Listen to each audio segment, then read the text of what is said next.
The first thing you need to know about my wife, Monica, is that she could sell ice to an Eskimo and make him thank her for the privilege. The second thing is that she hadn't touched me in 37 days. Not that I was counting or anything. I'm Dave Harlan, 38 years old, union electrician, and apparently the world's biggest fool. I should have seen it coming when Monica started working late every night, when she bought new lingerie that I never got to see, when she suddenly developed an interest in yoga classes that seemed to involve a lot of heavy breathing over the phone. Dave, we need to talk, Monica said that Tuesday morning, her perfectly manicured fingers wrapped around a coffee mug that read, World's Best Mom. The irony wasn't lost on me, considering our 12-year-old daughter Ellie was upstairs getting ready for school while her mother prepared to detonate our family. About what? I asked, though my gut already knew I'd been an electrician for 15 years. You learn to recognize when the wiring's about to blow. Monica's green eyes, the same ones that had captivated me at a Cubs game 16 years ago, now looked at me like I was something she'd scraped off her shoe. I think we should separate. I need space to figure things out. Space. Right. I'd heard through the neighborhood grapevine that Greg Tully, her coworker at Lakeside Realty, had been giving her plenty of space. In his BMW, in his lakeside cabin. In his king-sized bed with the Egyptian cotton sheets that his wife Sarah had bragged about at the last block party. Let me guess, I said, stirring sugar into my coffee with deliberate slowness. This wouldn't have anything to do with your sudden interest in lake properties, would it? Her face flushed, but she recovered quickly. Monica had always been good at damage control. I don't know what you're implying, but I don't appreciate your tone. My tone? I laughed, but there was no humor in it. Honey, you haven't heard my tone yet. That's when she played her ace card. I've already talked to a lawyer, Dave. I know my rights. I know what I'm entitled to. Entitled. There was that word again. It seemed to be the theme of my life lately.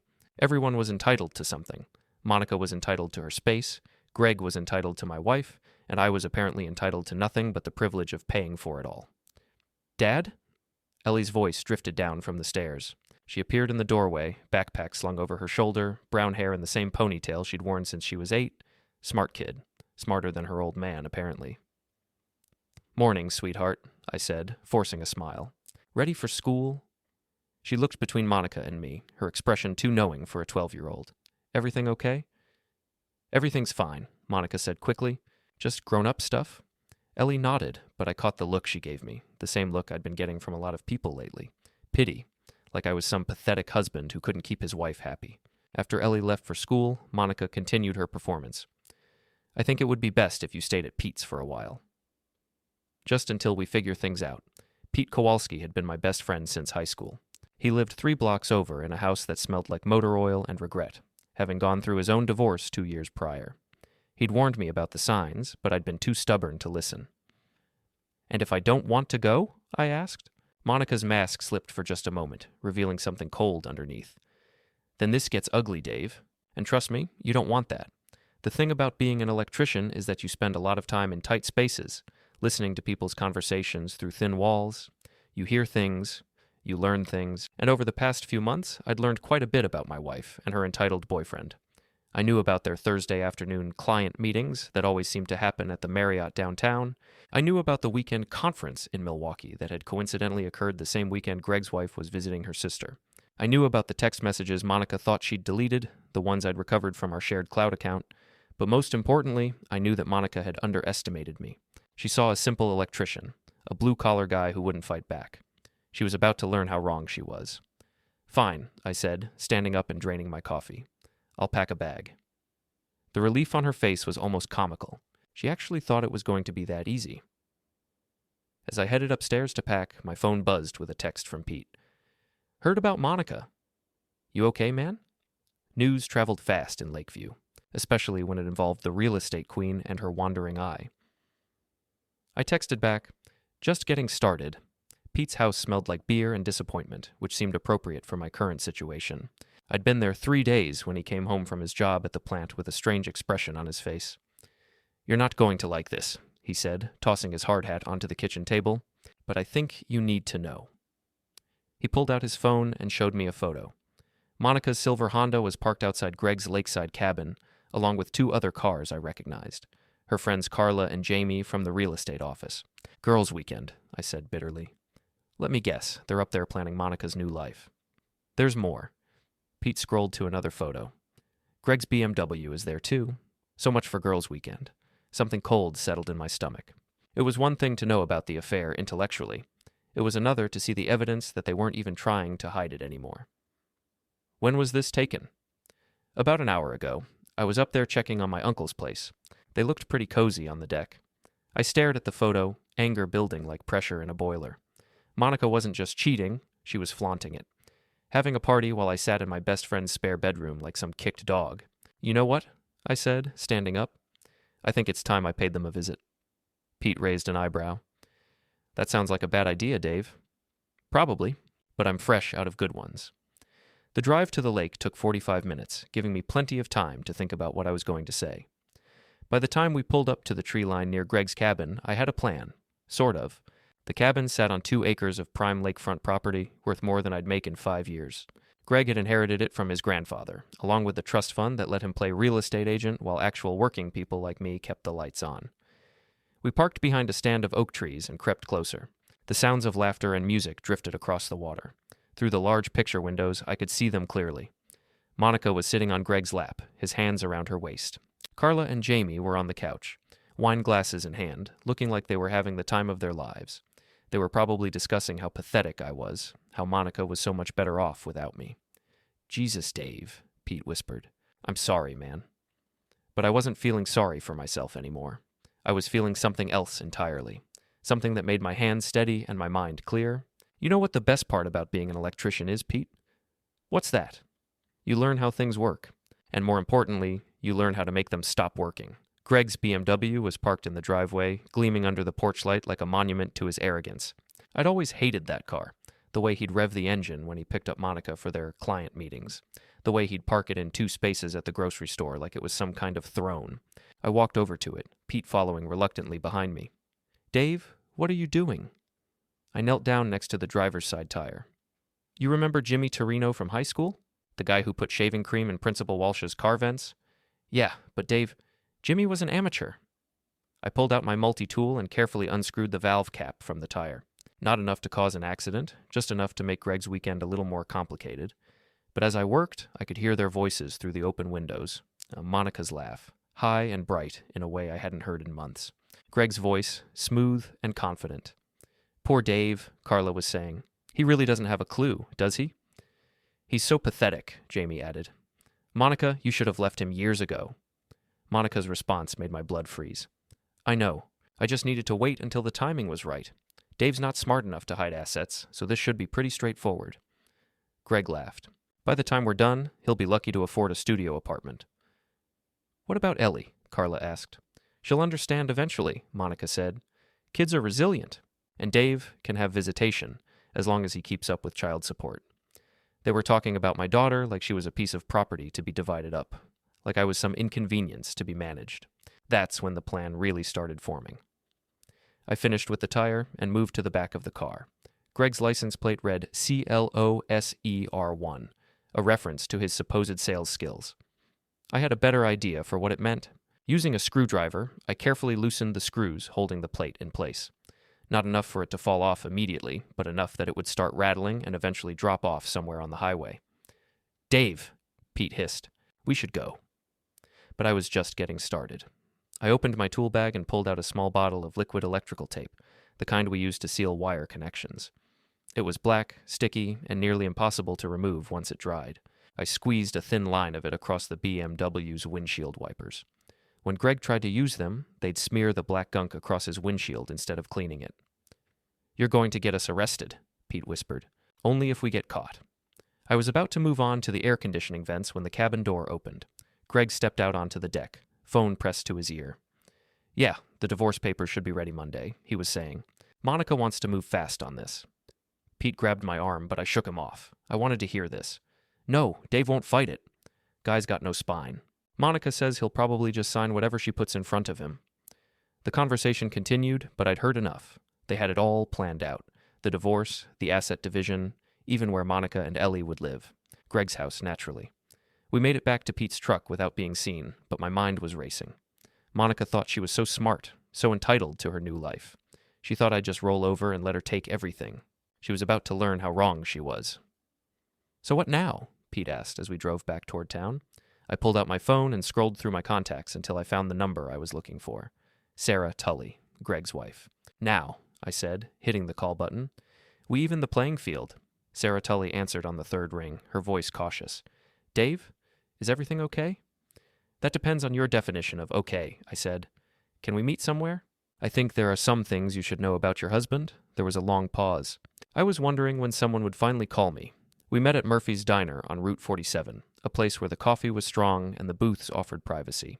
Sarah was already there when I arrived, stirring cream into her cup with mechanical precision. She looked tired, older than her 35 years. How long have you known? I asked, sliding into the booth across from her. About Monica? 6 months, maybe longer. She looked up at me with eyes that held the same hollow expression I'd been seeing in the mirror lately. I hired a private investigator. That caught me off guard. You what? Greg's not as smart as he thinks he is. The credit card receipts, the mysterious work trips, the way he started showering as soon as he got home. She pulled a manila envelope from her purse. I have photos, hotel receipts, everything. I stared at the envelope. Why didn't you do anything about it? Sarah laughed bitterly. Because I was scared. Greg's family has money, connections. I thought if I confronted him, I'd lose everything. And now? Now I'm tired of being scared. She slid the envelope across the table. I think it's time Greg and Monica learned that actions have consequences. I opened the envelope and immediately wished I hadn't. The photos were explicit, damning, and left no doubt about what my wife and her boyfriend had been doing during their client meetings. Jesus, Sarah, I'm sorry. Don't be sorry. Get even. Over the next 2 hours, Sarah and I planned what she called Operation Reality Check. It was surprisingly easy once we started comparing notes. Between her private investigator and my technical skills, we had enough ammunition to destroy both Monica and Greg's carefully constructed lies. The first phase was simple: exposure. Monica's entire social circle believed her story about needing space to find herself. They had no idea she'd been planning this for months, or that she'd already moved on to her next victim. Monica's hosting her book club Thursday night, Sarah said, checking her calendar. All the real estate wives will be there. Including you? Including me. And I'll be bringing some very interesting reading material. Phase 2 was more complex. Greg and Monica thought they were so smart, so entitled to their happiness at our expense. They were about to learn that intelligence and entitlement were two very different things. Greg's been skimming from the real estate commissions, Sarah continued. Small amounts, but consistent. He thinks I don't know about the second bank account. That's illegal. Very. And Monica's been helping him hide it by splitting commissions on fake transactions. I felt a grim smile spread across my face. How do you know all this? Because I'm not the pathetic housewife Greg thinks I am. I have a business degree and 20 years of experience dealing with his bullshit. We spent another hour going over details, timing, and contingencies. By the time we left Murphy's Diner, we had a plan that would systematically dismantle everything Monica and Greg had built, their reputations, their careers, and their entitled little fantasy. But first, I had a more immediate problem to deal with. I got home to find Monica in our kitchen, going through mail like she still lived there. She looked up when I walked in, her expression shifting from surprise to annoyance. What are you doing here, Dave? Last I checked, I still live here. We agreed. You decided. I never agreed to anything. Monica's jaw tightened. Don't make this harder than it has to be. Harder for who? You? Greg? Your book club friends who think you're some kind of victim? Her eyes flashed dangerously. You don't know what you're talking about. I know more than you think. I pulled out my phone and showed her one of the photos Pete had taken at the cabin. Nice girls' weekend, by the way. The color drained from her face, but she recovered quickly. You had someone following me. I didn't have to. You're not exactly subtle. Monica stood up, her chair scraping against the kitchen floor. You can't prove anything. Can't I? I scrolled to another photo, this one showing Greg's hands around her waist. Looks pretty clear to me. Those photos don't mean anything. Greg and I are colleagues, friends, right? And I'm sure that's exactly what you'll tell the divorce judge. For the first time since this whole mess started, I saw fear in Monica's eyes. Real, genuine fear. What do you want, Dave? I want you to stop treating me like I'm stupid. I want you to stop lying to our daughter, and I want you to understand that if you try to screw me over in this divorce, I will make your life very, very complicated. Monica tried to regain her composure, but I could see the cracks in her facade. Are you threatening me? I'm promising you. You want to leave? Fine. But you're not taking everything with you, and you're sure as hell not turning my daughter against me. Ellie will understand. Ellie already understands more than you think. That wasn't entirely true, but Monica didn't need to know that. The important thing was planting seeds of doubt, making her question her assumptions. Monica grabbed her purse and headed for the door. This isn't over, Dave. No, I agreed. It's not. After she left, I sat in my kitchen, our kitchen, and thought about everything Sarah had told me. Monica and Greg weren't just having an affair. They were stealing money, planning to defraud me in the divorce, and doing it all while acting like they were the victims in this situation. They wanted to play games, fine. But they were about to learn that I'd been playing games a lot longer than they had. I picked up my phone and called Pete. "It's me," I said when he answered. "Remember that thing we talked about with the cabin?" "Yeah, I think it's time for phase 2. Thursday evening arrived gray and drizzling. Perfect weather for what Sarah and I had planned. Monica's book club met once a month at rotating houses, and this month it was Monica's turn to host. 8 women from the real estate and social circles of Lakeview, all gathering to discuss literature and gossip about their neighbors. I parked 3 blocks away and walked through the alley behind our house. The kitchen window was open, and I could hear their voices clearly. "I just think Monica is so brave," Carla was saying. "Nothing it takes real courage to leave an unhappy marriage." "Especially when the husband is so controlling," added Jamie. "Dave always seemed like the type who'd make things difficult." I had to clench my fists to keep from doing something stupid. Instead, I pulled out my phone and started recording. "The important thing is that you're putting yourself first," said another voice I recognized as Beth Morrison from Lakeside Realty. "You deserve happiness, Monica." "It's not about happiness," Monica replied, her voice taking on that martyred tone she'd perfected. "It's about Ellie. She needs to see that women don't have to settle for less than they deserve." Less than they deserve. There was that entitlement again. "Have you thought about what you'll do for work?" asked Susan Chen, the newest member of the group. "Actually," Monica said, and I could hear the smile in her voice, "Greg and I have been discussing a partnership. Combining our client lists, maybe opening our own agency." The women made appropriate sounds of excitement and support. None of them seemed to find it odd that Monica was already making business plans with another man before her divorce was even filed. That's when Sarah's voice cut through the chatter. "That's interesting, Monica. When exactly did you and Greg start discussing this partnership?" The room went quiet. I could picture the scene. 8 women suddenly realizing that Greg's wife was sitting among them. "Sarah," Monica said carefully, "I didn't expect to see you here." Beth invited me. She thought I might enjoy the book discussion.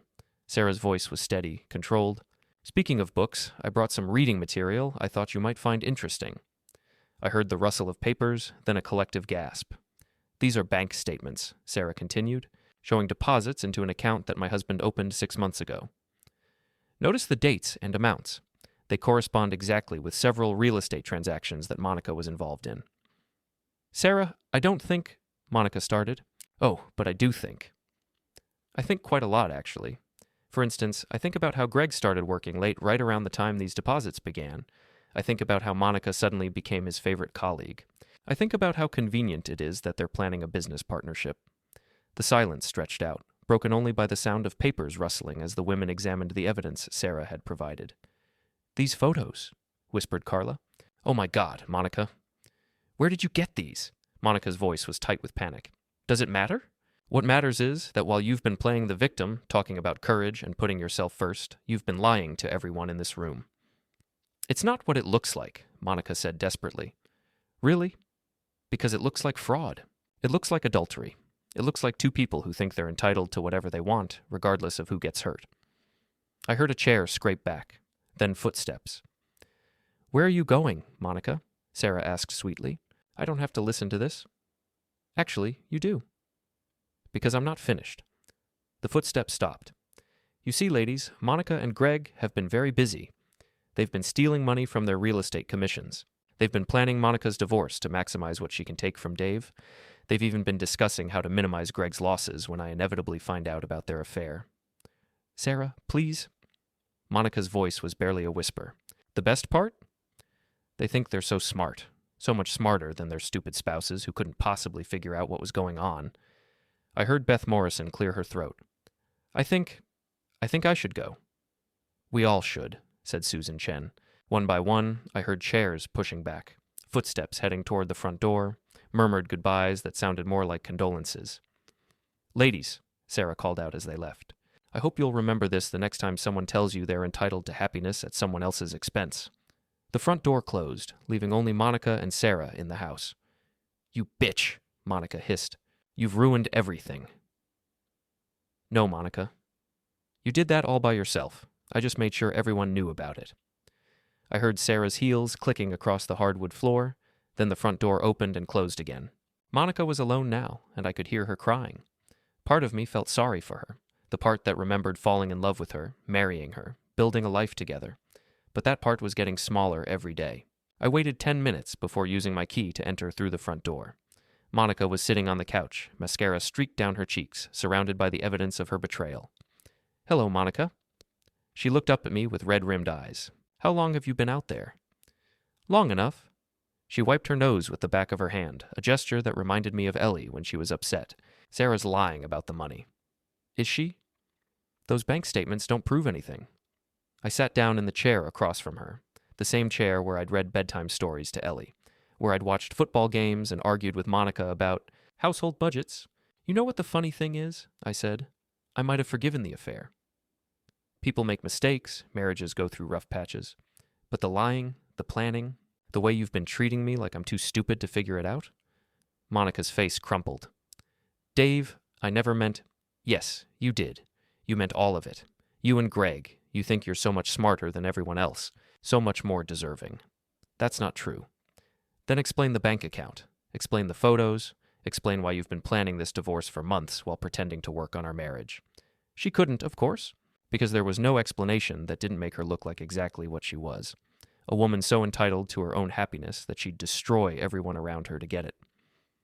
What happens now? She asked finally. Now? Now you're going to learn what consequences feel like. I stood up and headed for the stairs. I'll be packing some more clothes.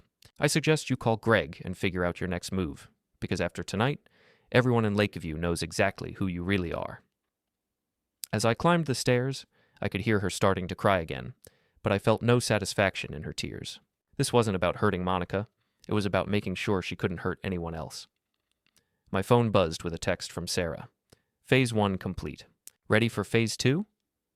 I looked around the bedroom I'd shared with my wife for 12 years, at the photos on the dresser showing happier times, at the life we'd built together that was now in ruins. Ready, I texted back. The next morning brought the kind of autumn sunshine that made Lakeview look like a postcard, all golden leaves and sparkling water. It was the kind of day that should have filled me with hope, but all I felt was the cold satisfaction of a plan coming together. Greg's BMW was parked outside Lakeside Realty when I arrived at 9 a.m. sharp. The black gunk I'd applied to his windshield wipers had done its job. Streaks of dried liquid covered his windshield, and I could see him inside the car, frantically trying to clean it with paper towels.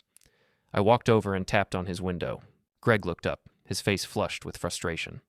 When he saw me, his expression shifted to something between guilt and defiance. He rolled down the window. Dave, what are you doing here? Thought we should talk, man to man. Greg glanced toward the real estate office, probably hoping for backup. Look, Dave, about Monica. What about her? It's not what you think. I laughed, genuinely amused. Greg, I've seen the photos. I've heard the recordings. I know about the bank account. What exactly do you think I think? His face went pale. What recordings? The ones from your cabin last weekend. You know, where you and Monica were discussing how stupid I am, how easy this divorce is going to be, how you're going to help her take me for everything I'm worth. Greg's hands tightened on the steering wheel.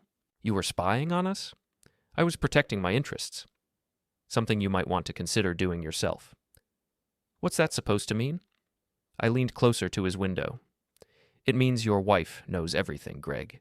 The affair, the money, all of it. And she's not the forgiving type.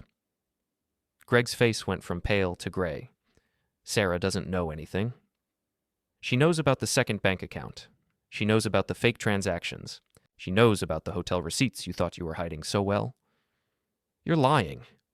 I pulled out my phone and showed him a photo Sarah had sent me that morning. Greg's office at home, papers scattered across his desk, filing cabinets open and empty. Sarah's very thorough, I said. Turns out she's been documenting your activities for months.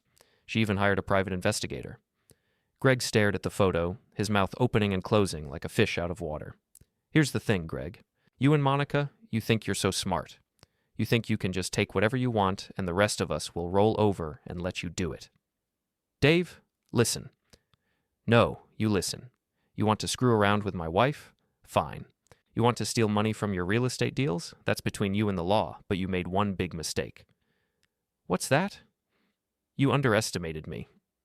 I straightened up and started walking toward the real estate office. Oh, and Greg, you might want to check your license plate. I think it fell off somewhere around mile marker 15. Inside Lakeside Realty, the atmosphere was tense. Monica was at her desk, pretending to work, but I could see the strain in her posture. The other agents were giving her a wide berth, and I noticed that Carla and Jamie, her former allies from the book club, weren't even making eye contact. Dave, Monica said when she saw me, what are you doing here? Just wanted to see how you were handling the fallout from last night. Monica glanced around nervously. The office was open concept, and every conversation could be heard by everyone else. Can we talk privately? Why? Afraid your colleagues might hear something interesting? That's when Beth Morrison looked up from her computer. Actually, Monica, we do need to talk. All of us. The office manager, a stern woman named Patricia Walsh, emerged from her private office holding a folder. Monica, Greg, my office. Now, I watched as Monica and Greg, who had finally managed to get his windshield clean enough to drive, filed into Patricia's office like students called to the principal. Through the glass walls, I could see Patricia laying out documents on her desk. Sarah's evidence, most likely, the bank statements, the transaction records, the proof of their little side business. The conversation was brief and heated. Monica kept shaking her head, gesturing emphatically. Greg sat slumped in his chair, looking like a man watching his life fall apart in real time. After 15 minutes, they emerged. Monica's face was flushed. Greg's was ashen. Clean out your desks, Patricia announced to the office. Both of you. Security will escort you out. The other agents pretended to work, but I could feel their attention focused on the drama unfolding before them. Monica had been the queen bee of this office, the top seller, the one everyone looked up to. Now she was packing her personal items into a cardboard box while security guards watched. This isn't over, Monica said to me as she passed my chair. Yes, it is. Greg didn't say anything. He just walked past with his box, his shoulders slumped in defeat. I waited until they were gone before approaching Patricia's office. Mrs. Walsh? I'm Dave Harlan, Monica's husband. She looked up from the paperwork scattered across her desk. I'm sorry about all this, Mr. Harlan. I had no idea what they were doing. How bad is it? She sighed. Bad enough. They've been skimming commissions for at least 6 months, maybe longer. We're talking about tens of thousands of dollars. Will you be pressing charges? The company will, yes. This kind of fraud. We can't let it slide. I nodded. I understand, and I want you to know that I had no knowledge of any of this. I believe you, Mr. Harlan. In fact, if you hadn't brought this to our attention, they might have gotten away with it. I hadn't brought it to their attention, of course. That had been Sarah's doing, but I wasn't going to correct Patricia's assumption. As I left the real estate office, I saw Monica and Greg standing by their cars in the parking lot. They were arguing, their voices rising with each exchange. This is your fault, Monica was saying. If you hadn't been so careless with those bank statements. My fault? You're the one who wanted to accelerate the timeline. You're the one who said Dave would never figure it out. He didn't figure it out. Sarah did. Same difference. We're screwed, Monica. Completely screwed. I walked past them toward my truck, and they both fell silent.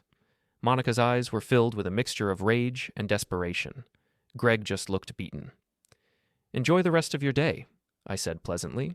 As I drove away, I could see them in my rearview mirror, still arguing in the parking lot of their former workplace. Two people who had thought they were entitled to everything, now left with nothing but each other and the consequences of their choices. My phone rang as I reached the highway. It was Sarah. How did it go? She asked. Better than expected. They're both fired, and Patricia's pressing charges. Good. What about Phase 3?